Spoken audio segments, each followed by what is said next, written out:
Malolo mali hau e ki mo lele e tonga kotoa tau te asia mai hau wani ko whiawhia ke tal talele ki mo tonu ke mo uni o ngongo pe mo televisione tonga ki hau wani.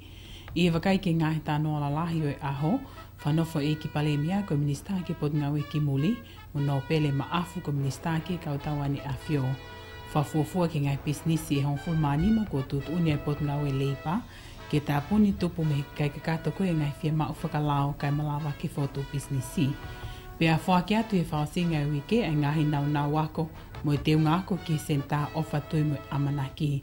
Toi bima ngahi tānoa ke pia na iangi whataha mo wakai ke mala e sipoti pe ke whamatala e a ka kuaulin tā whili ai mo whai ki. Kua whanofa e ki pale mia a ke lisi pōhiwa ko minista ki he potungau e ki muli mo no pele maafu ko minista ki he kautawa ni a fio. Ko ko ngai a senita e whemea a ke whalalea o tonga i e pongpongi o ahoni. Ko e on pot ngau e eni na te eki ke whanofo ki ai ha minista i hono whafua kawa i e kau minista o e kabineti i he tua pule lulu o wike kua o si. Nei hoko atoi pe ke li poti mea no pele waha i mwe whafonga o toa tapu nima, i le na whafonga i ato e whale alea i hono tali e tō wholofola mihi ene a fio. I e li poti nei whahai e no pele waha i molo saline ma asi, ai wholofola mi ene a fio ke mahu inga ke hau e ki whafofonga, ke lau ke mahino e lao, ko nistu tōne mo ngahi tūt uni ai whale alea. Nei kau gei mo mahu inga ke whio ngongoi mo whipopo wa ke kau whafofonga i e mea kotoa pe. Nei hoko tai pe ke tokanga ki ngahi komiti tū mau ai whale alea, ai a koe komiti e hiva. Nei kau hingai ka venga na e hoake e tokanga e ki minista polisi ma tēni tapu eluelu ki he komiti tū mau ki ono whawhe paki e ta e whai totonu. I ene me a fuwhie mau ke whahoko hanga au e komiti koe ni, ko hiu klahi ai wholau ka ikai ke whai ha mea. Nā ne pehe o ku kaulele ai komiti koe ni ki ka venga wholau ai pule anga lolotonga, koe pule lelei. Lolotonga ni nei kau hingai a senita e whale alea hano whafua kawa i ai ompatmeni leo a linta wholau moe tui, ko hiu lolotonga wholau ai ompatmeni. O he malmalu ai sea e whale alea mo e whale alea o tonga, ai whahoko whatongi ai ompatmeni. Nei hoko tai pe wheme a ki ke ngahi ka veinga kehepe ki mua pia tolo i ai whale alea o tali whanongonongo. O ku whafuafua ki ngai pisnisi hon fulmanima ko tūtu uni e pot ngau e leipa ke tāpuni, tupu me i kai kakato e ngai whia mau whakalao kai malawa ke whotu pisnisi pe kautaha i tongani, ko anasi whale ka ono mo whai ki. Pehe e pule lahi e potu ngau e leipa et ka koka ke lahi taha ngai pisnisi ko tūtu uni ke tāpuni ka ngai pisnisi e sia. O kai koe whatau mua ke tāpuni ngai pisnisi kau e sia i kai. Koe whatau mua ke ngai ke whakalao a ngau e katoa te o whai ke kawa ki mo whotu pisnisi ka mo ngahi pisnisi o ku whakahoko ke maa wahatu ko tari au kotonu. Kau kai ko tāke tito kau sena ku kawai ma kau tonga. Ka toa ngahi pisnisi ko tātei tonga no ku whakahoko. Kau ke whakahoko whakatau ki e lao. Ka whakahoko ke mahino whakalao. Ka koe ke enia ke uhinga ia ko ngai pisnisi o ku whema i kai tatau ki tō taha tō pai. Pisnisi lalahi ia ke panke mo ha kua pau te ke whakahoko. Kau ke whenau ngau whatatau ki lao. Ko tau kare malahi tā kau hoko he kai nini ngai pisnisi, tau te hite ngai pisnisi muri. Kau ai kau siaina, ai whangi pisnisi e kau Bangladesh, ai whangi pisnisi e kau India. Ko pare malahi taha ko yanau tolu. Ko kai ke to he tū koe lao, i he sepsin hongo fulu e lao. Ko whaam ki tanau mai kia, kau pisnisi ko tau te katau e kutu hai pisnisi. Ko pau ko tau taha tau ko tau teo ti se maa, i he tū e lao, sepsin hongo fulu. Ko pau ke hau koe o whaafone whomu, o ke kore ke to whako ate lera pisnisi ke tau hono hoko. Ko tū e lao. Ka pau te kei ke hau o whaafone whomu ko ia, o kui ko business continuity activities. Ko konga ia, ko pau ke hau ko whaafone. Hange ko AFZT, hawhainga business i ko pau ke whaafone ko whomu. Ko pau ke whaapapau e whomu ko businessi o whakatu i e tau ko tote. Ka pau ko company ko. O te whai me tō kanga ke ngai hunga whaafolau, pue visa ka kai muri o nau a ahi mai ki tongani. I whakairisia au kute au e taini.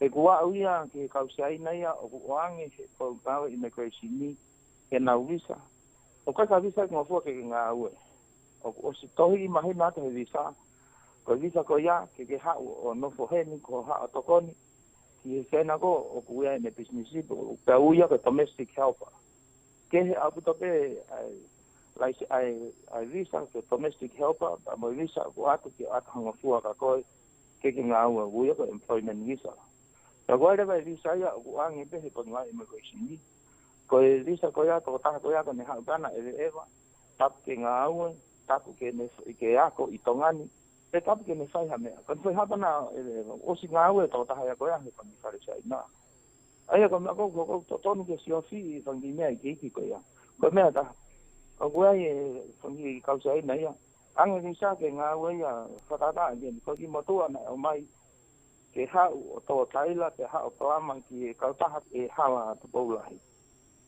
o si hu mai to ta ha ko ya ha u ya ke ha u ya o al fa de business ke ka ta ha ke he ai ko anga ko tu ko wa kai ke o stone ke mai to hituria ona me no construction te alo ki to me tonga ni ka to fo mai ke ha o fa de business ko ai ko tama pala mai ya ha u ya ke ne ha fa de business fo o ya ko fa ngoi ya ko no position to no ko operation manager ai ka ha u business ke ya inda mo ki fangi fina ma to sia ina ya ko na ma na to luia I he license ko domestic helper ko visa domestic helper o si o ya I ka ta ke ya o si ki nga u ka ta ke o nga u ya employment ya ko fai nga u fai fa ta ko ha Nani toi tapo ke mau inga ke kai tonga ke nau toi tokanga nge ke kele tuk fa holo o knau mau. Kai tonga mu ki fa tonga yang o fu fe ma buranga ke o more ke kai muri. Fe ma bu ta ke no fu ya ta to ko kai tonga.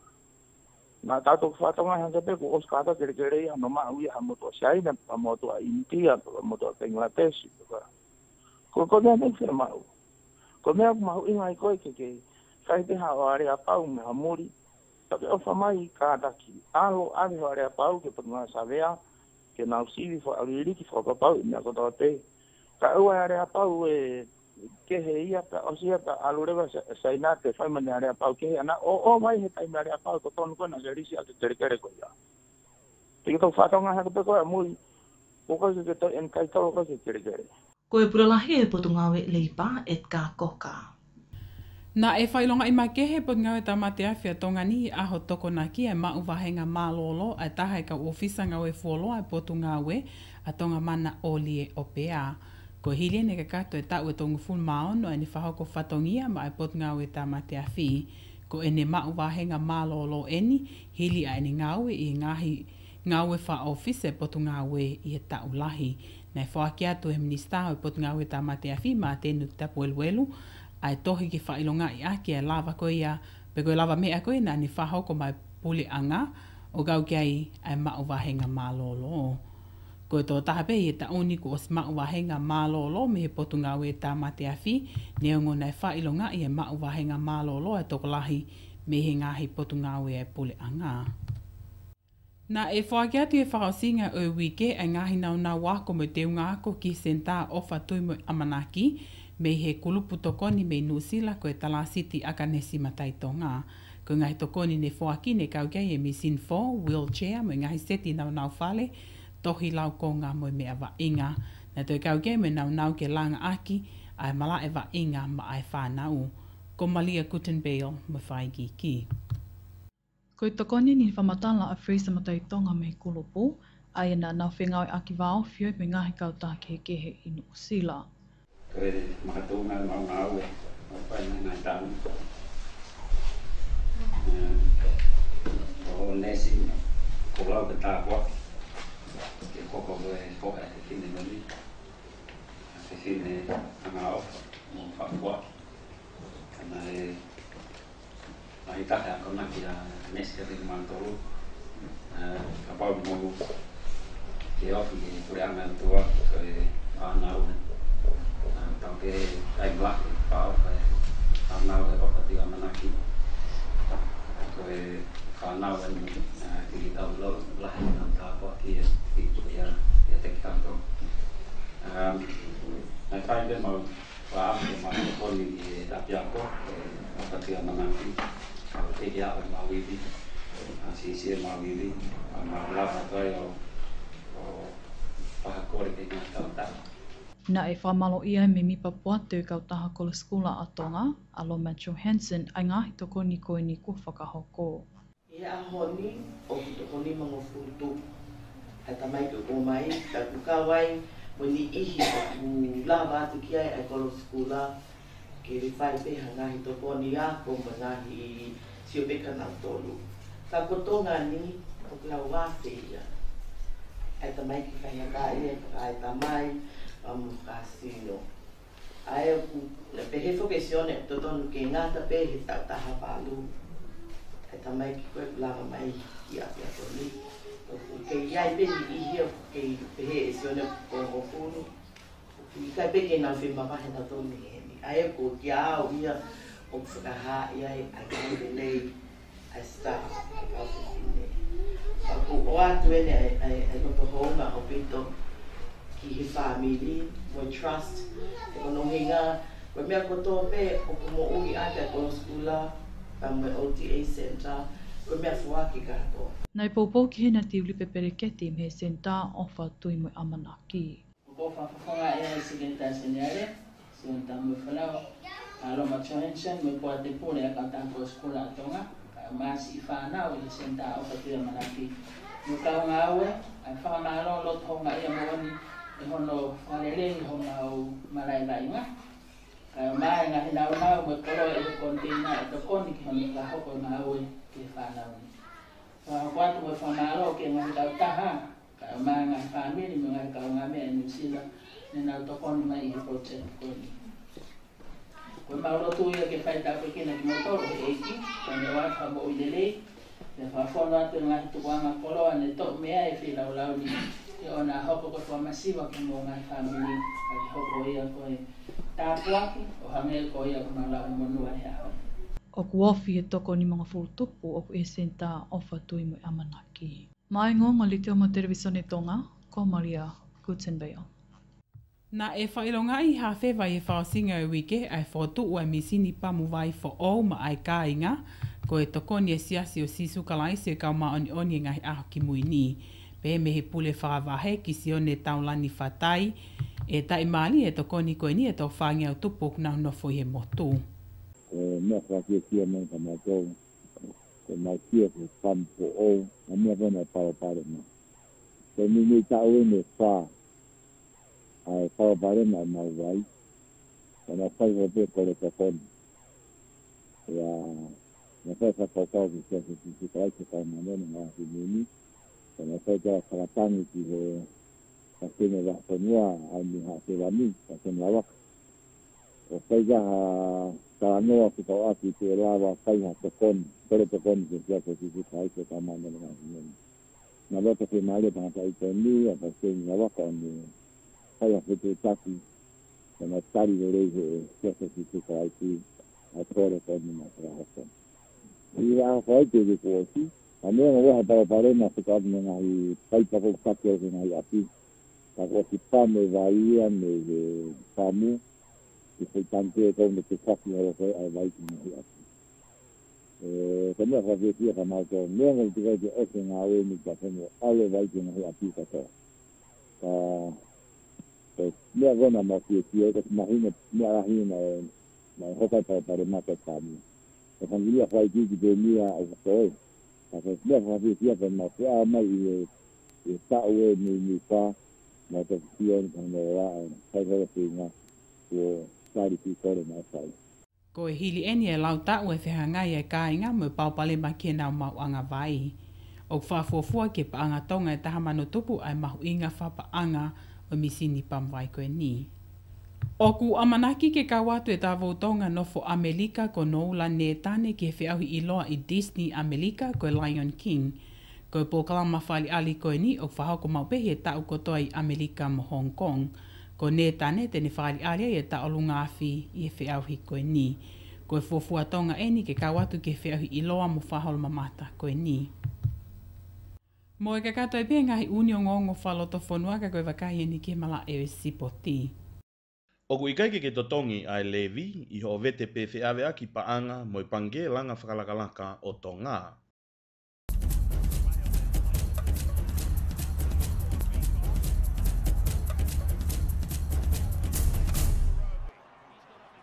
Malo mo e lau maria ho eiki, pa mo e lele e tonga hono kotoa, sa tari whiwhia ki motolu I he hawani, ke whaungi mi taha koia mi he malae o he sipoti.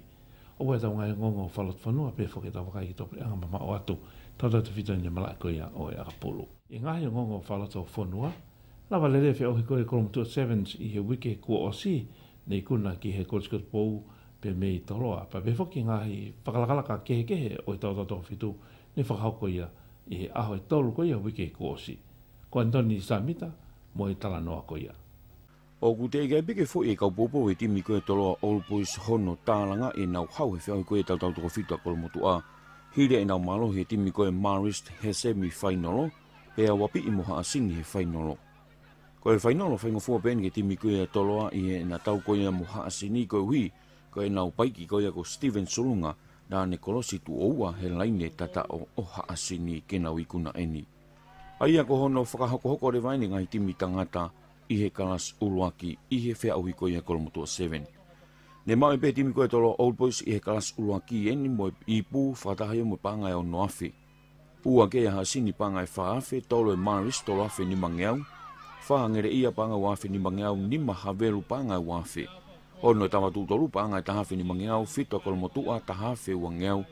Walu alavenga maari e pangai tahafe. Hiwa timi koe so pu mo pangai walu ngeau mo full sparting pangai no ngeau. Taraha timi koe nga hau koula pea tahau rewa whasima whanga koe panga e tolu ngeau. Pea koe whika taha tolu ke whika taha ono ne nau mauparepe ka koe wahai peka ki nau tolu a ngai fui pulu aka pulu. I he kana siwa koe tamai ki tangata nai hanga mai he kautoa koe me he fu e ka whao vevela e timi tala huhui me lawenga tonga o nau mawai e ipu mo e pare uluaki I he kana siwa mo e panga tolu afe ni mangeau. Ua lawenga tonga panga wafe ni mangeau tolu e kausela panga wafe. Wha e ua tahafe ni mangeau, ni mai tolo All Boys tahafe ua ngeau, ono wao tu upanga tahafe fito hakame panga e walu ngeau. Walu e Maris panga ono ngeau, hiva ria hona panga e wha ngeau, hongo fula vai ni panga e tolo ngeau, pea tahataha fasma whanga, paanga e ua ngeau, pea tahaua e timi koia, ainga hau siriwa, moi paanga e ua ngeau. I he timi whewhine, ne toi tau pe he timi koia kaureka mi hihi fo, a ipu koia he tauni, hiria e nau whamamai e timi la lahi a kolomotu a. Aia ne ulaka hi hifo moi pu mo e paanga e wafe ni mangeau. Ua kolomotu a paanga e tahafe ni mangeau tolu e Maris paanga e tahafe. Pea whaa e timi toa ko maafu paanga e walu ngeau. Ka e nima e timi sia ko vea ngō mo e paanga e ono ngeau. Ka e ono atu rewa a waini mo e paanga e ono ngeau. Na hui e pifoki pea mo e squati ke toki whiri mea i e timi toa fitu whakafonua tangata. Ke nau whakafonga i a tongani ki he whiahu ipo mamani tau toko fitu ae ukamanake whakahoko ki San Francisco I Amerika I siulai o e tau ni. I tani tau pe whoki ne uia pe muki nau tolu a manaki ke nau whakafofonga I ato e timi koia tonga ei ki he whiauhi I maasi. Na me a whalangangi ne ai eikpare mia koia o tonga o na Polo Samuel Akilisi po hiva pe heke pataloni koia ko mita kapula hau eki whawhine eki whane tupo wawao tu iwaka no. Ne honi ni whakahi kapteni koe timi a toloa, he kalas ulaki liweli si mote. Moe kapteni timi kalas ua koe e fue ka wha yang pongi. Moe tokoni kapteni timi koe a whewhina hihifo o whala kulu. E nau whiwhia, heola, o nau mao he tauni.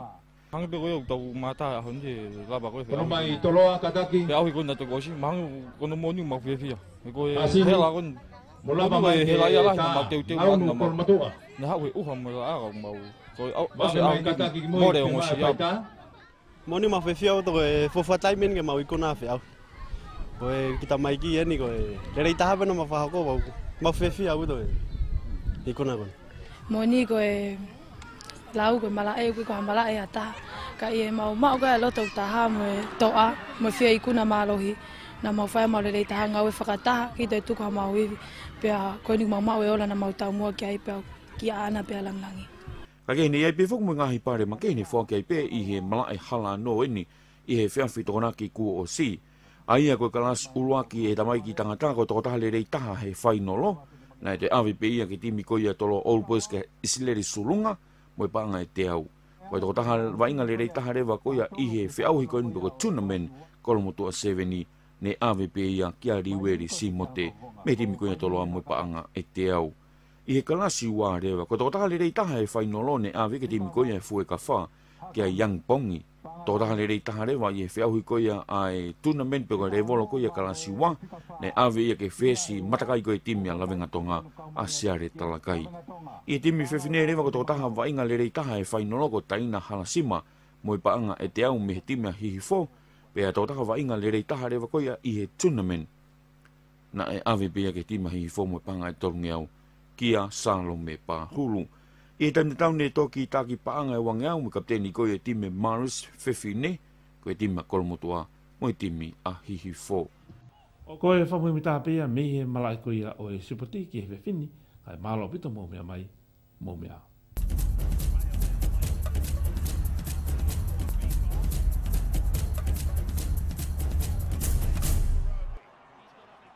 Koe mala e o sipoti ka koe wakai ni ki whamatala e ai ono tuk mai me senta whamatala e a tonga I whamotu. Ko alo tamaki uha o kune toka ki he toke lauha hake o ongo ni ua. Ko au fia mo ha uha tu moto te ne wesia ai ongo ni ua.